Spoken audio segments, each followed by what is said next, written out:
Hello everyone, I thought I'd do a video on these trigger clamps. They're a useful tool and very popular now, used for clamping together, well, anything really, but you know, usually maybe two pieces of wood and gluing, that type of thing. And in normal operation, this is exactly how it would work. You squeeze the trigger, it closes up, and to release it you press that button.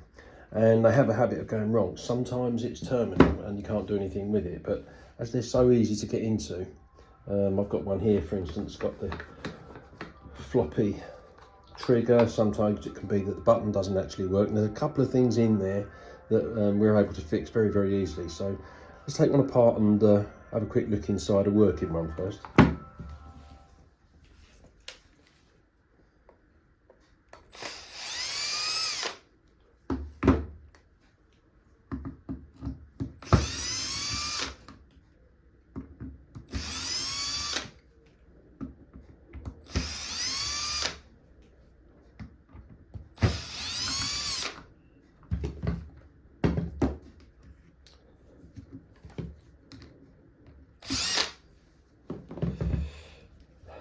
Okay, so this is the inside. The handle is just held in. There's a loose pin in there, and then the handle just fits in like so. It's just holding that.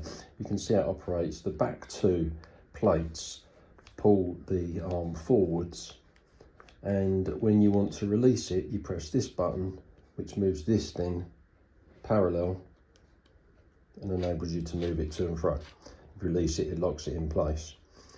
Now, the main problems that occur with these, and yet to find out what's wrong with this one, but the main problem is some of them, this has a fairly solid construction at the top here. Some of them just have a small peg, and that peg can break off. But if between that peg where it's broken off, you can flap it back down, normally it breaks and it folds over, fold it back and then insert a small thin piece of plastic between this and the broken tab, and that will fix the button issue. Other than that, if it's got this type of construction, they're generally quite sound and you don't get too much trouble with this. It's pretty solid.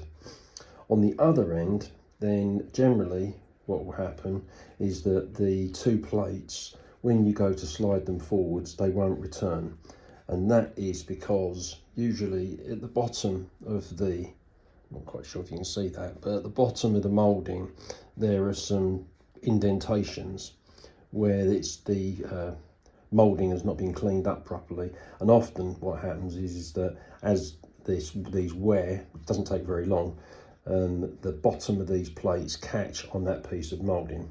So let's see what's in the one that is actually broken.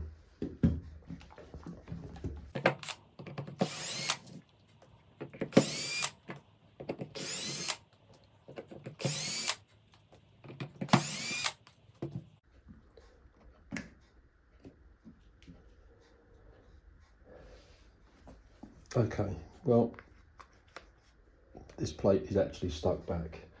So if I release that plate just with a screwdriver, okay, it's flicked back in position.